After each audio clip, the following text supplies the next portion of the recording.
de audiência pública foi convocado nos termos do requerimento de autoria do deputado Amaury Teixeira e aprovado por esta comissão.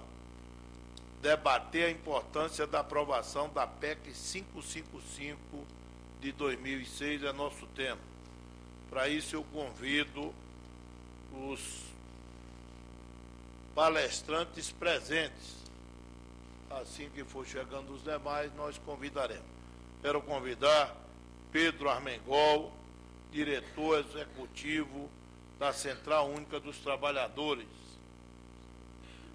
Convidar Paulo Lino, diretor do Sindicato Nacional dos Funcionários do Banco Central, Sinal. E convidar o senhor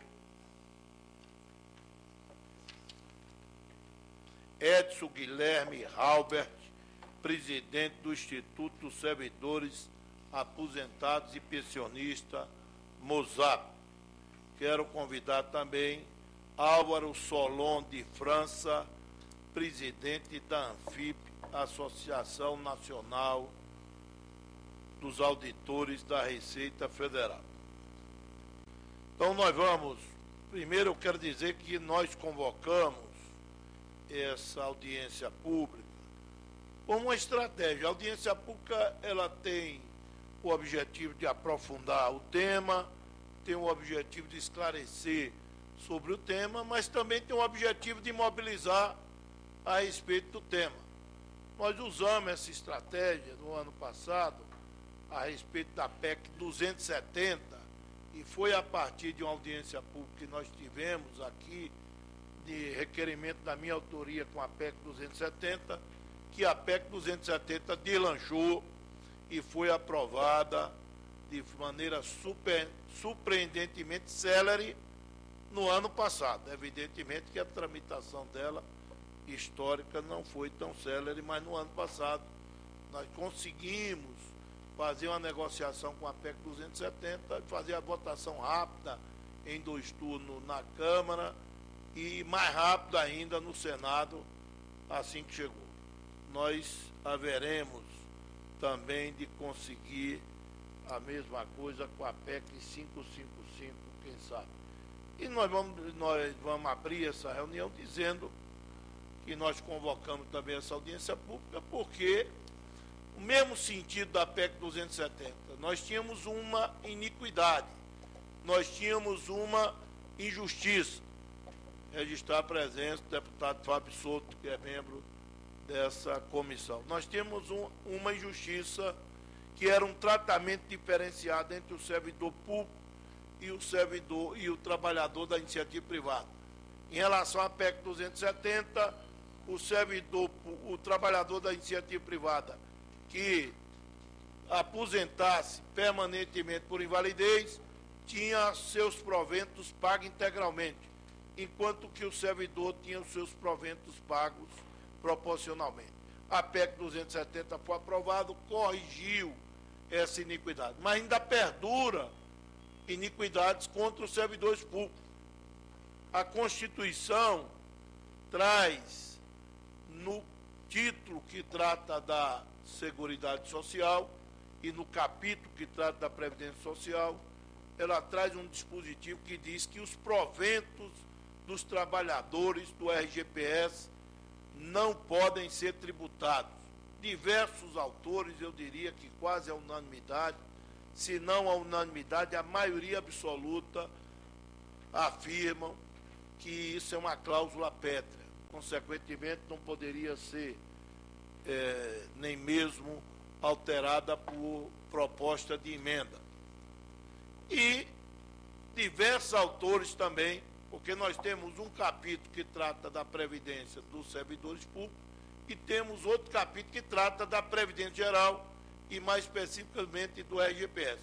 Dentre essas regras de Previdência Geral, tem um dispositivo constitucional que diz que aplicam-se as disposições gerais aos regimes próprios, aquelas disposições pertinentes do regime geral ao regime próprio. E o entendimento de diversos autores é que esse dispositivo, que torna imune os proventos dos servidores aplicar-se-ia também, dos trabalhadores, aplicar-se-ia também aos servidores. Mas veio uma PEC e criou uma contribuição sobre o provento dos servidores, trazendo essa grave diferenciação, essa grave iniquidade, essa tamanha injustiça com os servidores públicos que contribuíram a vida toda, que contribuíram sem limite para conquistar a sua aposentadoria. Então, no Brasil, nós temos uma diferenciação. Trabalhador vinculado ao RGPS não tem os seus proventos tributados. Servidores públicos de regime próprio têm os seus proventos tributados a partir dessa emenda. E a PEC 55, ela corrigiria a iniquidade, extinguindo a contribuição social sobre o provento dos servidores públicos que se aposentassem. É nesse sentido que nós convocamos e esperamos que essa audiência pública venha a dar um start, venha a dar um impulso na mobilização para que possamos aprovar nas duas casas a PEC 555. Passo a palavra imediatamente a Pedro Lino, diretor do Sindicato Nacional dos Funcionários do Banco Central, Sinal, que tem também muito contribuído para o aprofundamento das questões que dizem respeito aos servidores públicos e dessa instituição. Bom dia a todos. Gostaria primeiramente de agradecer o convite para fazer parte dessa mesa e que é de suma importância para os servidores públicos, porque trata de um assunto bastante controverso para todos nós, que é a cobrança injustificada de uma nova contribuição previdenciária para o servidor público aposentado e os pensionistas. A PEC 555, que é de autoria do ex-deputado Carlos Mota, e que teve o deputado Arnaldo Faria de Sá como autor do relatório substitutivo aprovado pela Comissão Especial da Câmara Federal, ela revoga o artigo 4º dessa emenda constitucional 41 de 2003 e ela tem como objeto a redução gradativa da cobrança da contribuição previdenciária dos servidores públicos aposentados e pensionistas. Essa emenda constitucional 41, que foi promulgada ainda no governo Lula, aprovou o desconto de 11% dos proventos dos servidores públicos, aposentados e pensionistas que ultrapassassem o valor do teto previdenciário, que hoje é de R$ 3.916. É uma taxação sem expectativa de contrapartida, uma vez que é uma nova contribuição que não gera nenhum outro benefício ao servidor público. É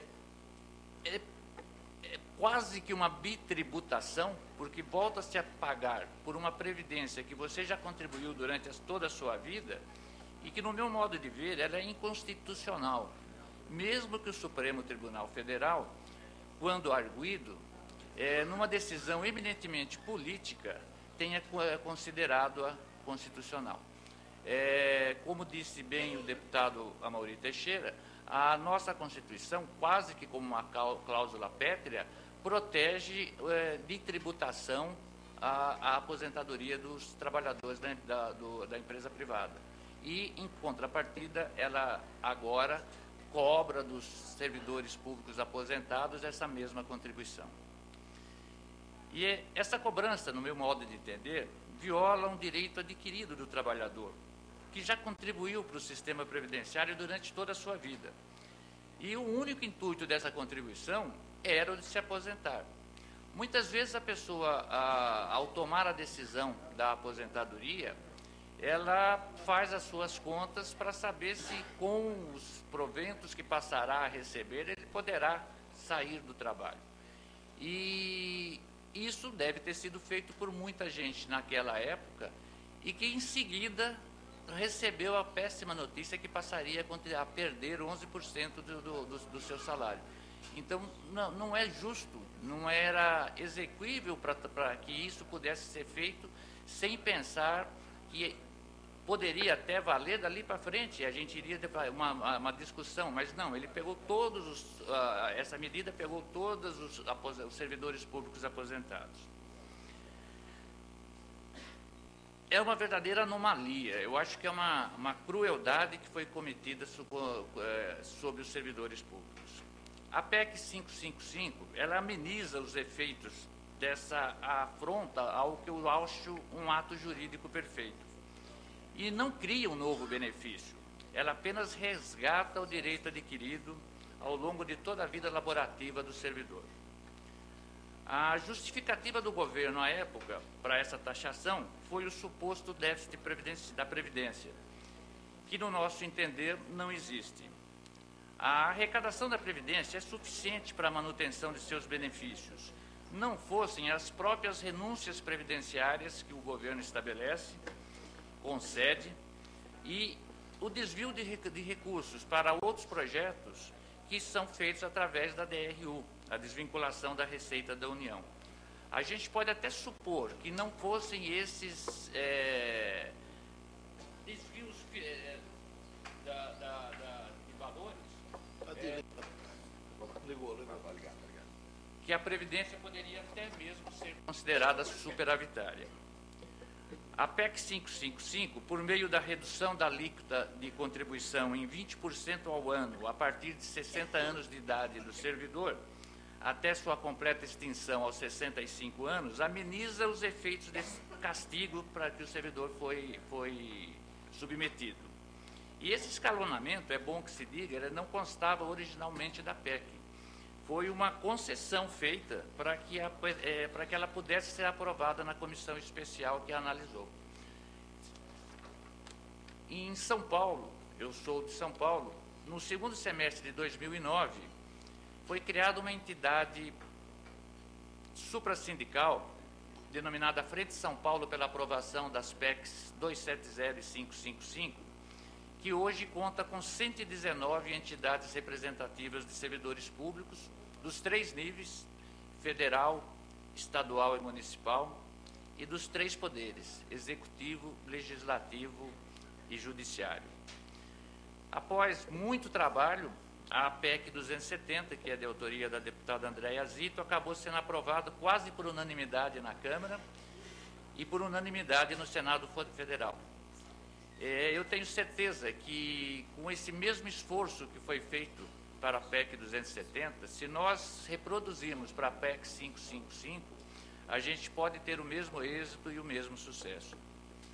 É preciso que seja feito um trabalho muito grande, e aqui eu vejo representantes de outras entidades, vejo parlamentares, para que a gente consiga o maior número de requerimentos pedindo a inclusão desta PEC na pauta do dia, pedindo que ela seja levada à votação. Somente quando a gente tiver uma massa de requerimentos muito grandes, vai ser possível que a gente trabalhe junto às lideranças partidárias, trabalhe junto à presidência da Câmara, o deputado Marco Maia, para que isso realmente venha a ocorrer, que a PEC seja levada à votação. Eu tenho certeza, pelas diversas manifestações de sensibilidade dos nossos parlamentares, com essas cláusulas previdenciárias, que se a PEC for levada à votação, ela terá sucesso, ela será aprovada. Eu acho que é necessário, hoje, que a gente nacionalize esse trabalho que está sendo feito em São Paulo por essa frente e a gente converse com os nossos parlamentares em todos os estados. Há necessidade de que se apresentem os requerimentos, porque a força da nossa mobilização está realmente em demonstrar que não só os servidores estão interessados nessa votação, como também os parlamentares estão interessados. Essa é uma PEC que ela é de toda a sociedade brasileira. De importância muito grande para isso são as chamadas redes sociais. Eu acho que nós devemos usar as redes sociais para fazer com que essa nossa ideia seja disseminada, seja através de Twitter, seja através de Facebook, seja através de e-mails, nós temos que fazer com que essa ideia que a PEC 555 seja levada à votação, seja disseminada de todas as formas possíveis. Eu acho que se esses instrumentos se serviram até mesmo para derrubar ditadores que se eternizavam no poder, ela vai servir também para que a gente derrube uma taxação injusta e mais do que injusta, né? Repito, na minha opinião, inconstitucional. Eu não gastarei os 20 minutos, eu acho que realmente estamos muito mais aqui, não para discorrer sobre a PEC, mas muito mais para realmente dar o impulso necessário para que ela possa vir a ser levada em votação. Então, eu acho que devemos caminhar juntos, devemos levar para nossos estados essa necessidade de se envolver com a questão, envolver os parlamentares de cada estado com essa questão e, juntos, acredito que iremos à vitória. Obrigado. Registrar a presença do deputado Afonso Florencio, do PT da Bahia. Deputado Amaury, rapidamente, só para registrar, parabenizar pela iniciativa, parabenizar os palestrantes. Infelizmente, nós estamos com mais 2 atividades simultâneas. Desculpem, pude ouvir o término da fala do senhor Paulo Lino e do Leonardo Rolim, e vou tentar retornar para continuar, mas vou bater ponto em outra sessão. Parabéns, obrigado. A gente agradece a presença e espera a volta do deputado Afonso Florencio. Vamos passar agora, antes de fazer o registro de algumas entidades que se fazem presente, Sindicato dos Professores das Universidades Federais de Santa Catarina, Márcio Campos, diretor, Raul Cabadas Filho, diretor adjunto de Assuntos Parlamentares do Sindifisco Nacional, Sindicato Nacional dos Auditores da Receita Federal do Brasil, Guilherme Federico Pedrinha de Azevedo, da Federação Nacional de Fisco Estadual e Distrital, FENAFIS, Eduardo Arthur Neves Moreira, do Sindifisco Nacional, e José Carlos Nogueira Ribeiro, da Unafisco, Associação Nacional. As demais entidades que estejam presentes podem passar para a gente, que nós registraremos a presença. Passar a palavra agora para Álvaro Solon, de França, presidente da ANFIP, Associação Nacional de Auditores Auditores Fiscais da Receita Federal, que também ontem lançou aqui nessa casa a análise da Seguridade Social 2011.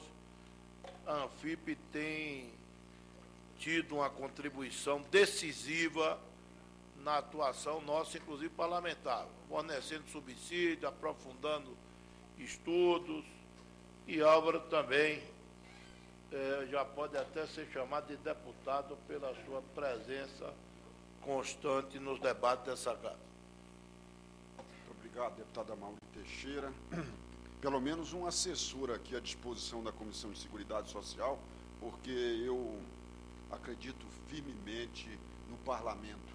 Eu tenho sempre dito que eu prefiro o parlamento aberto com todas as suas deficiências do que os regimes de exceção, e nós que sofremos com regime de exceção sabemos muito bem como funcionam as coisas nos chamados regimes ditatoriais.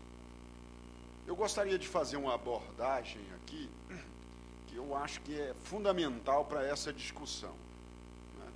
Vou tratar das questões econômicas, para dizer que não há o chamado déficit na Previdência Social, né? Fazer algumas observações sobre a decisão do STF e algumas abordagens políticas. Mas, de antemão, eu já gostaria de dizer que essa matéria é uma matéria de decisão política, ela não tem contornos nem jurídicos nem econômicos, não é? O que vai prevalecer realmente vai ser o poder de persuasão dos servidores junto aos parlamentares para que a PEC vá ao plenário, não é? Porque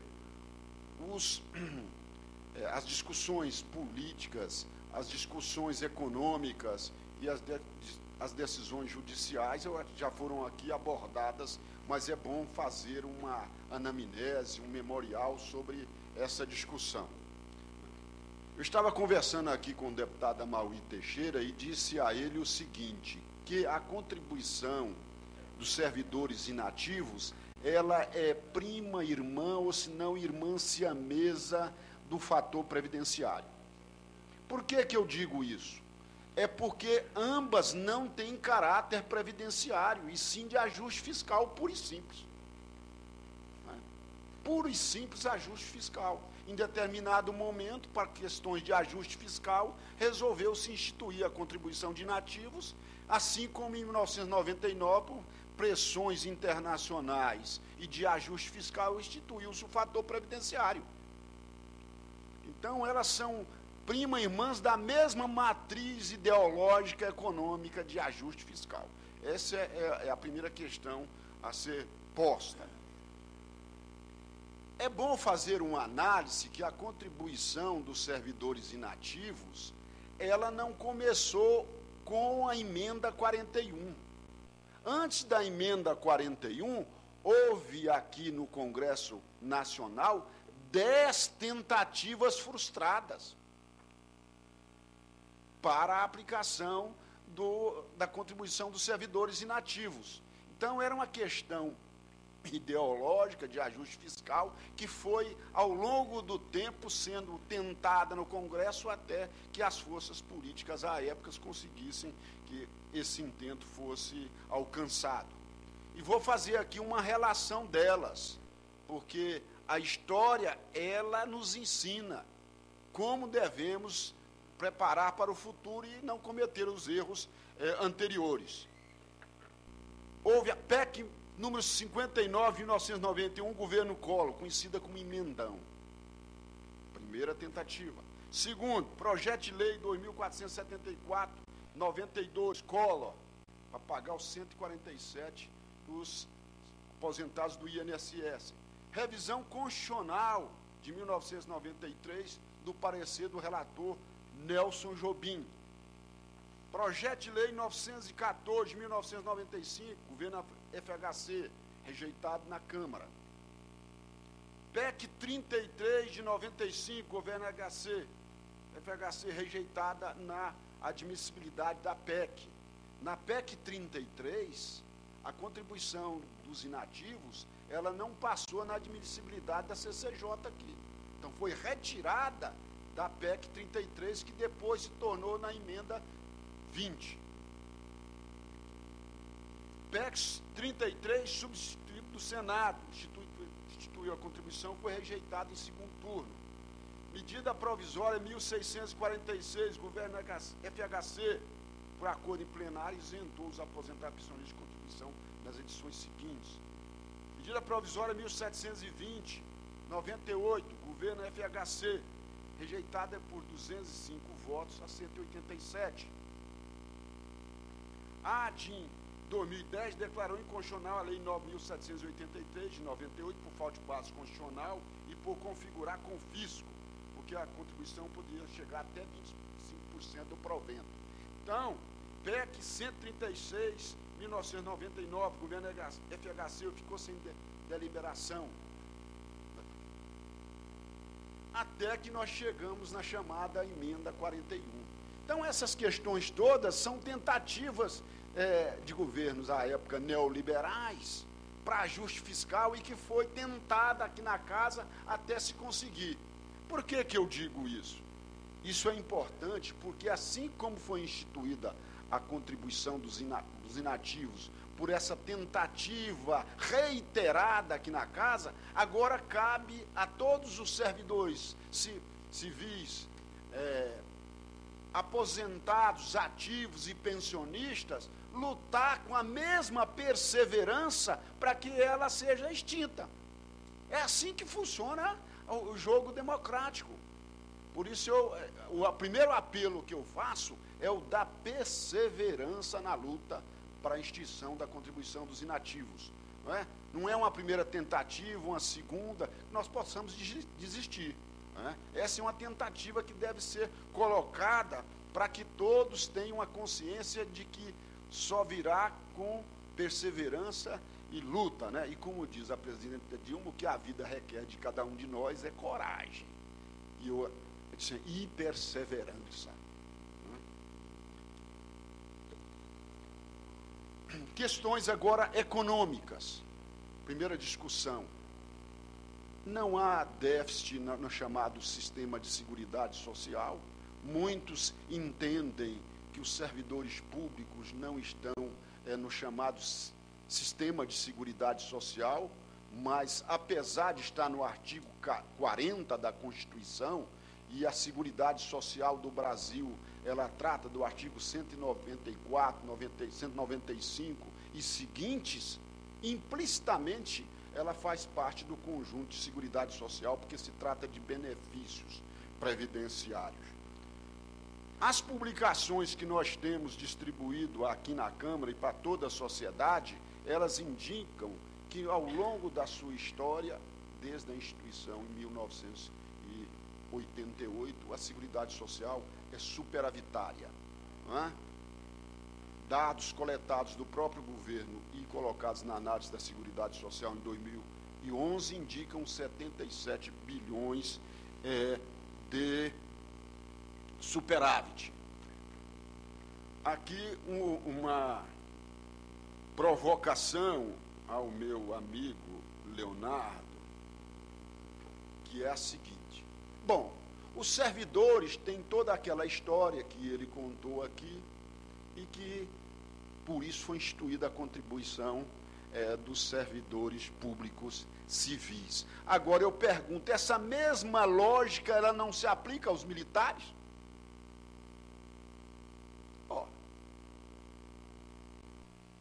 Então, é irracional.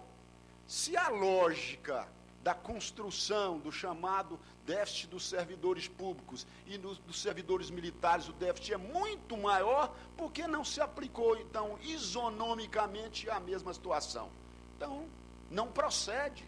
É uma escolha. Houve uma escolha de ajuste fiscal e essa escolha de ajuste fiscal, ela foi colocada sobre os servidores públicos civis da União. Legislativo, executivo, judiciário e pensionistas, porque muito se esquece também que essa contribuição atinge as pensionistas, os pensionistas. Então, não é uma lógica, houve uma escolha, né? E essa escolha recaiu. E o chamado déficit que nós não admitimos para os servidores militares é muito maior per capita do que para os servidores civis, muito maior. Então, houve essa escolha. Por isso é que eu digo, não é questão previdenciária, é questão de ajuste fiscal. E aí é bom se verificar qual foi a decisão do Supremo Tribunal Federal ao ser arguído quanto à inconstitucionalidade da contribuição dos servidores inativos. Ali eu digo que houve o chamado contorcionismo jurídico. Por quê?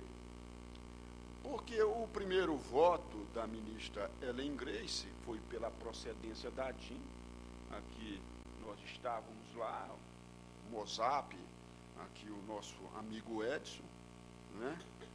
E qual era a arguição da inconstitucionalidade? A inconstitucionalidade, ela vai por uma questão lógica constitucional.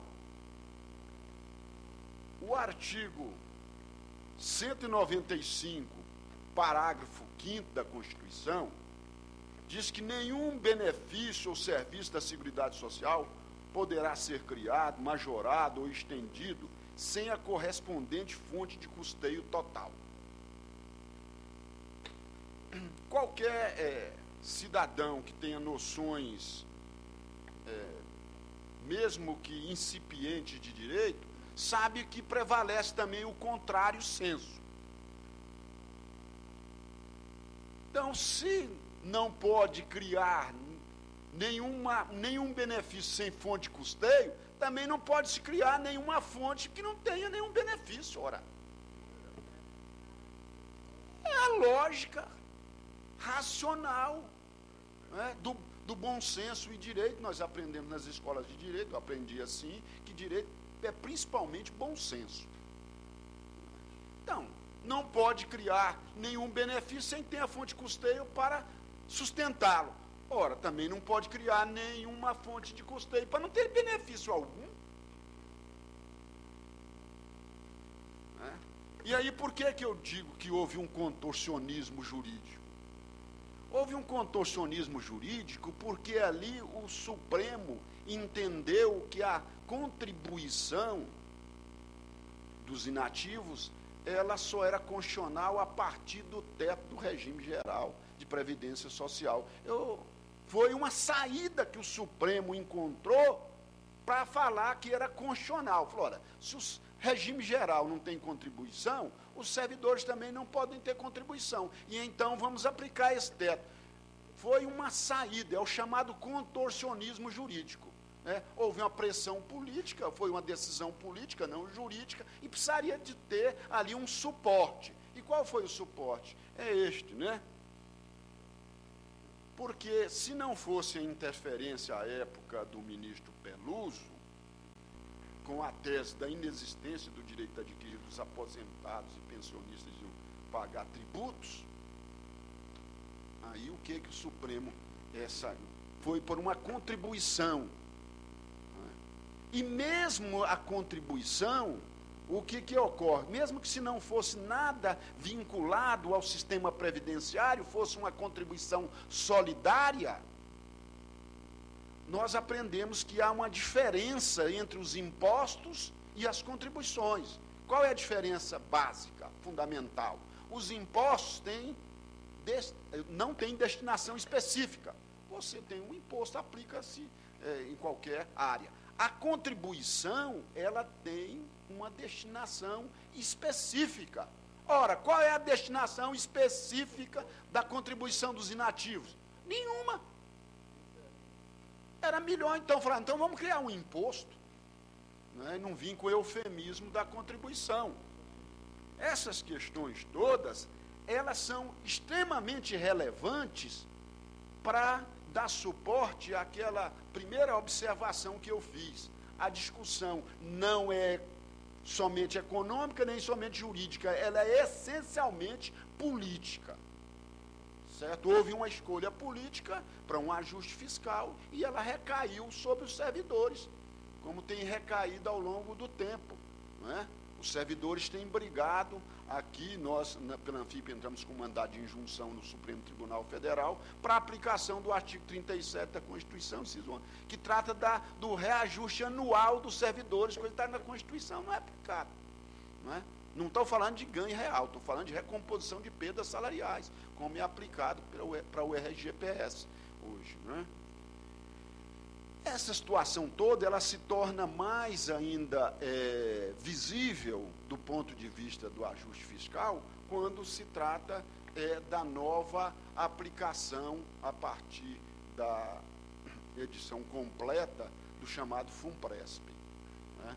A partir de agora, os servidores estão num regime de capitalização, a partir do teto do regime geral de previdência social. Então, isso tudo faz parte dessa lógica. Né? Agora, deputada Mauri Teixeira, colegas da mesa, colegas do plenário, o que eu acho que é fundamental nós discutirmos aqui são estratégias para a aprovação da PEC 55. Porque não adianta discutir questões econômicas, porque superávit há, mas há uma escolha de ajuste fiscal. Não adianta discutir questões jurídicas, porque, bem ou mal, houve uma decisão do Supremo Tribunal Federal. Então, a discussão agora é política de estratégias. Né? E a discussão das estratégias, ela passa principalmente para o nosso poder de persuasão e de exercício da democracia, porque eu tive um professor de Direito na PUC, e ele me dizia o seguinte, fala, olha, a democracia é o mais duro dos regimes, porque ela exige a participação de cada cidadão na busca dos seus direitos. Né? A democracia, ela não solidifica com o cidadão não brigando, sendo perseverante pelos seus direitos. Então, a democracia não vai ter a sua solidez se eu ficar em casa, cidadão. Qualquer um de nós ficarmos em casa e nós não fomos buscar os nossos direitos. No último evento produzido pelo Mozap, quase 1000 pessoas no Petrônio Portela, do Senado, eu disse, e o nosso colega Edson é testemunha, depois da minha fala, que não iria acontecer nada se não houvesse o desdobramento na base parlamentar.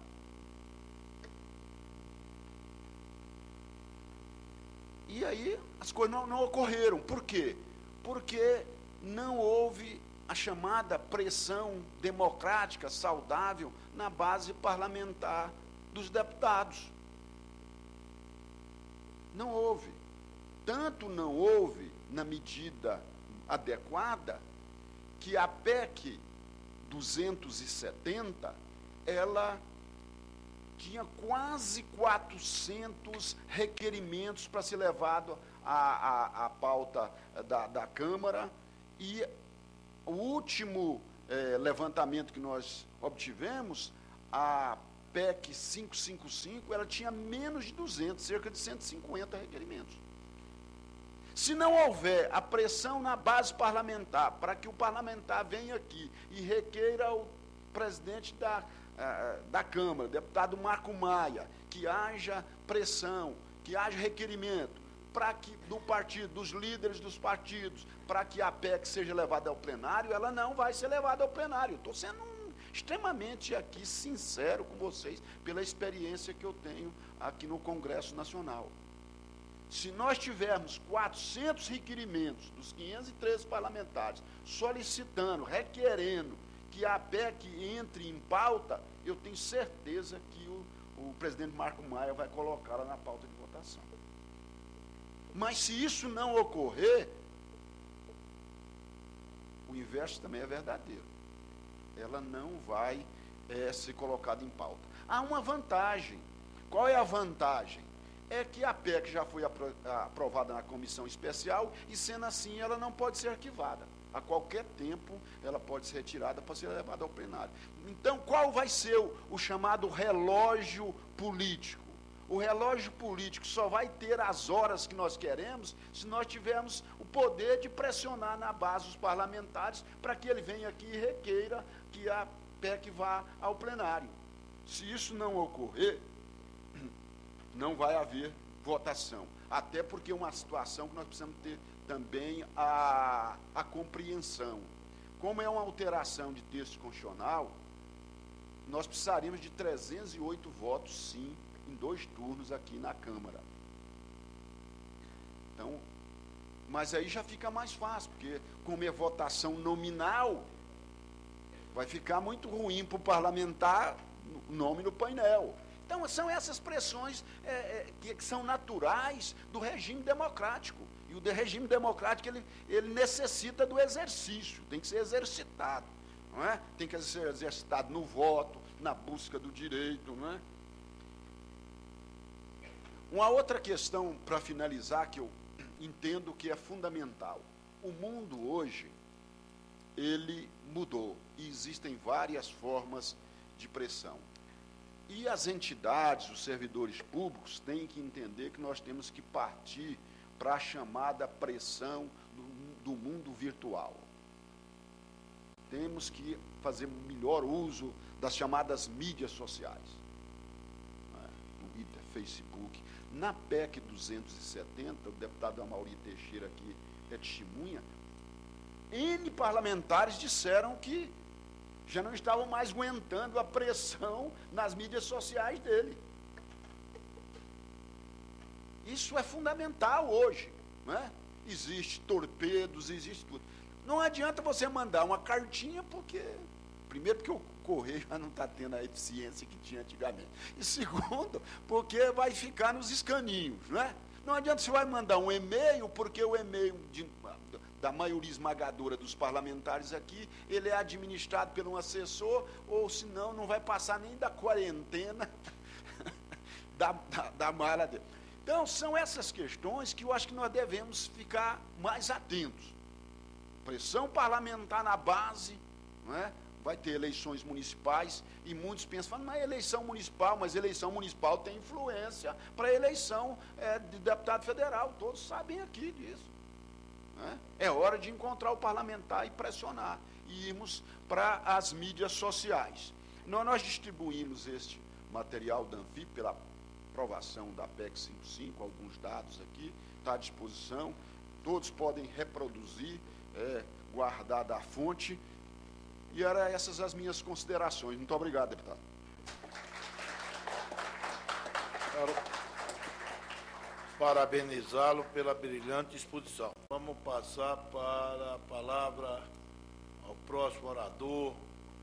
Pedro também tem contribuído muito com o debate aqui nessa casa, no que diz respeito aos servidores públicos federais e também no que diz respeito aos interesses dos trabalhadores em geral.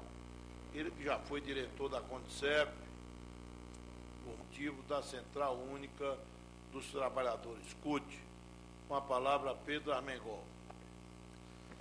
Bem, bom dia a todos e a todas. Eu queria aqui cumprimentar a mesa, particularmente o deputado Amaury Teixeira, e além de cumprimentar, registrar, né, os compromissos que o deputado Amaury, quando eleito deputado federal, né, com a pauta dos trabalhadores, né, de dar movimento à pauta dos trabalhadores, até porque ele sempre foi um militante, né, de organização de trabalhador, e está aqui cumprindo os compromissos que fez com a sua base de apoio, de sustentação e de eleição, né, que viabilizou a sua eleição. Isso é muito bom. Precisamos, talvez, eleger muito mais Amaury por aí, por esse Brasil, né, para a gente ter realmente uma força do movimento da pauta dos trabalhadores nessa casa, né. É evidente que depois aqui, né, das falas que me antecederam, do Pedro Lino, do Leonardo, do Álvaro, do Edson, né, do próprio Leonardo, do Ministério da Previdência, a gente vai aqui tentar contribuir com esse debate, né, do ponto de vista técnico, não, porque já foi colocado aqui todos os elementos técnicos que envolvem esse debate, mas a gente colocar aqui as nossas impressões e posições políticas, né, em relação a essa pauta que trata aqui hoje da PEC 555, né, e dizer que, como nós já afirmamos aqui em outras audiências que tratam desse tema Previdência, inclusive antes de ontem, a gente tratando aqui nessa mesma comissão sobre a questão do fator previdenciário, de que essas reformas da Previdência que se deram nos últimos tempos, né, elas têm muito mais um cunho ideológico do que econômico, né, tal. E a emenda constitucional número 41, né, de 2003, do nosso ponto de vista, ela é eminentemente ideológica, né, dentro de um contexto, né, de manipulação, inclusive, do debate de teste da Previdência, como já foi muito bem colocado aqui pelo Álvaro, né, sobre as manipulações, inclusive, de tentar massificar junto à sociedade os riscos, né, da Previdência, inclusive deslocando o debate da Previdência da política de seguridade social, né. Isso tem sido uma tentativa de movimentos de setores conservadores, né, de deslocar, né, e de separar o debate de Previdência do sistema de seguridade social, né. E em relação à questão dos trabalhadores do setor público, isso é muito mais profundo, né, tal, porque existe, infelizmente, ainda na sociedade brasileira, né, um nível de preconceito muito grande, né, em relação aos trabalhadores do setor público, produto de políticas de Estado do passado, né, que nunca de um Estado não voltado para o atendimento da sociedade, mas para o atendimento das elites dominantes, né, e para a sociedade eles construíram um culpado por tudo, por o país não ter saúde pública de qualidade, por o país não ter educação pública de qualidade, não ter saúde, e o culpado é o servidor público, né. Isso, infelizmente, né, é um nível de massificação perverso que ainda existe, né, tal. E, particularmente em 2003, ainda e era um outro ambiente político, infelizmente, né, que é uma das críticas que eu faço ao governo Lula, reconhecendo todos os avanços, inclusive, não tem nada a ver, mas resisto, sou filiado ao Partido dos Trabalhadores, né, particularmente, individualmente, mas uma crítica de uma necessidade excessiva, né, no início do governo Lula em 2003, considerando o início do governo, a necessidade de se consolidar. Eu acho que o governo Lula não precisava disso, até pelo respaldo popular que sempre teve, mas precisava sinalizar para o mercado, né? Sempre essa questão. Precisamos sinalizar positivamente para o mercado para a gente enfrentar aí as turbulências econômicas. E teve, sim, no teor, no conteúdo, no debate, inclusive de reforma, isso, de sinalizar para o mercado, né, tal. Mas esse debate se dá sempre nesse ambiente de restrição fiscal, de ajuste fiscal, né, e que não tem nada a ver, inclusive, com riscos econômicos. É mais uma questão ideológica, e que normalmente tem como consequência natural a restrição de direito dos trabalhadores. Restrição de direito. E isso leva aqui para nós, enquanto Central Única dos Trabalhadores, né, que é uma coisa grave do ponto de vista enquanto defesa de classe trabalhadora, que é a quebra de equidade, né, entre os trabalhadores, né, porque nós temos hoje, inclusive, como princípio, né, inclusive constitucional, que para os trabalhadores do setor privado não pode ter nenhum tipo de tributo, né, aos seus proventos, né. Agora nós vamos ter, a partir do FUNPRESP, né, independente do debate sobre o FUNPRESP aqui, mas que esses trabalhadores, vamos ter três situações de trabalhador. Vamos ter um trabalhador que contribui, né, é tributado o seu provento de aposentadoria, que são os atuais servidores públicos. Vamos ter o trabalhador que não tem o seu provento tributado, que são os trabalhadores do setor privado, e agora também o trabalhador do serviço público, que entrar a partir da criação do FUNPRESP, que também não vai contribuir. Tem três situações para os trabalhadores. Nós temos trabalhadores diferentes. O que é isso? Isso é uma quebra de equidade de tratamento com os trabalhadores. É uma questão, eu diria, sociopolítica, né, de como se tratar os trabalhadores, a relação do Estado com os trabalhadores, que é a quebra. A outra, né, que foi colocado muito bem aqui, é a própria violação do direito adquirido, né, que inclusive ratificado pelo Supremo Tribunal Federal, né, porque eu sempre, até simbolicamente, a mudança de regra aos 48 minutos do segundo tempo. Porque as pessoas que já tinham feito um contrato, né, para se, inclusive na perspectiva de aposentadoria no passado, né, foi violado o seu direito adquirido. Isso é uma coisa... Quero parabenizá-lo pela brilhante. Perversa e, inclusive, cria instabilidade para o chamado do próprio Estado de Direito. Porque se isso vira, e está virando, infelizmente, em alguns momentos, uma jurisprudência de quebra do direito adquirido, isso se torna um hábito e uma cultura extremamente preocupante para a sociedade, não só para os trabalhadores do setor público, mas para a sociedade como um todo. No momento que você não tem mais nenhuma tranquilidade dos contratos que se faz na relação com o Estado. Porque não vale mais nada, não tem mais nenhum direito adquirido, dependendo da situação e dos interesses políticos e econômicos e macroeconômicos, eu posso ter o contrato quebrado. E isso cria uma intranquilidade, né, uma insegurança, né, da relação da sociedade com o Estado, né, que é isso um dos elementos gravíssimos que está no conteúdo, né, o mais grave que se cria, né, inclusive tecnicamente, já foi dito aqui, uma contribuição sem benefício, né, sem nenhum retorno em termos de benefício, porque o contrato já foi cumprido por quem se aposentou. Então se cria mais uma contribuição, uma tributação nos proventos, sem nenhuma perspectiva de um benefício para isso. Isso é um assalto, gente. Estão roubando os trabalhadores. Estão roubando. Bora usar o linguajar no popular aqui. Isso é um assalto aos trabalhadores, ratificado, inclusive, pelo Supremo Tribunal Federal, e que essa casa tem a obrigação. Porque essa casa aqui também, como disse o Álvaro, eu defendo ela com todos os seus equívocos, mas eu defendo ela.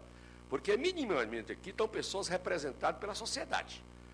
Aqui todos os deputados e senadores foram eleitos pela população.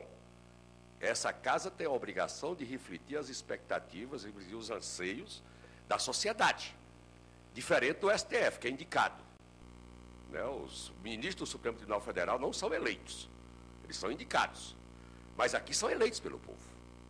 E essa casa deve ser a ressonância inclusive das vontades, dos anseios, e inclusive do anseio de justiça, de correção de injustiças que é cometido dentro desses interesses políticos e até macroeconômicos e ideológicos que são colocados. Né, tal. E aí nós vivemos nesse momento um ambiente político diferente. A gente tem de olhar de forma positiva para essa casa. Nós estamos num ciclo de debate, principalmente nessa questão das reformas da Previdência, que foram cometidas muitas injustiças, né? Mas estamos aqui num ciclo de debate aqui dentro do Congresso Nacional positivo, né? O avanço com a questão da aprovação da PEC 270, né? Foi um avanço, né, tal. E eu acho que esse debate da PEC 555 está dentro desse mesmo contexto de correção de injustiças que foram cometidas nas famigeradas reformas da Previdência. Estamos aqui também no debate do fim do fator previdenciário, também que está avançando de forma positiva aqui dentro do Congresso Nacional. Eu acho que o ciclo para fechar, né, desse debate de correção de injustiças da reforma da Previdência pode ser fechado com a aprovação da PEC 555. E essa é uma responsabilidade que está colocada para o Poder Legislativo. Nós, enquanto Central Única dos Trabalhadores, inclusive, a gente tem feito pautado, junto com as demais centrais sindicais, esse debate junto ao Poder Executivo, né, da importância do Poder Executivo, e está dialogando com o Congresso Nacional na perspectiva da aprovação dessa PEC, tem sido uma das pautas prioritárias nossas, inclusive, nos debates com o Poder Executivo, e dizer que vivemos, inclusive, um ambiente econômico diferenciado nesse momento. Ainda bem que o Brasil conseguiu superar aí as turbulências, né, das questões das crises macroeconômicas que estão colocadas no mundo, em pleno crescimento, arrecadação, nível de arrecadação tranquilo, superar do sistema de seguridade, como muito bem aqui, da hora divulgado pela Anfip, de 77 bilhões, né, ano. É uma situação confortável do ponto de vista de política, até do ponto de vista de estabilidade econômica do sistema de seguridade social. Então, não tem mais por que protelar, né, a correção de uma injustiça que agride, né, o direito adquirido, que quebra a equidade de tratamento e da relação entre o Estado e os servidores e que coloca em risco a própria segurança da sociedade, no momento em que os contratos não estão sendo cumpridos. Né, tal. Então, a gente queria aqui se somar, né, às demais entidades aqui presentes, né, com certeza, da gente fazer um grande movimento, né, tanto do ponto de vista da base parlamentar, como eu diria, dentro do parlamento. Eu acho que a gente vai ter, gente, de armar a barraca aqui dentro. Armar a barraca, passar de gabinete em gabinete, né, cobrar o compromisso de cada parlamentar dessa casa, né, no sentido de assinar os requerimentos. Vamos chegar, com certeza, aos 400.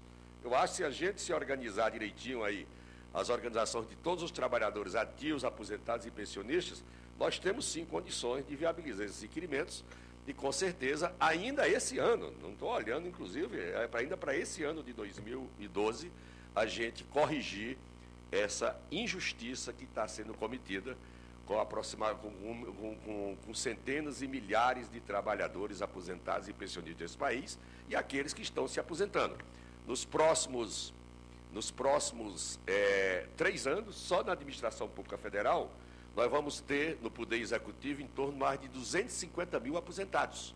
Vamos corrigir essa injustiça para que não ocorra. Tá? E dizer que as entidades dos trabalhadores estão cedendo nesse debate, já cederam.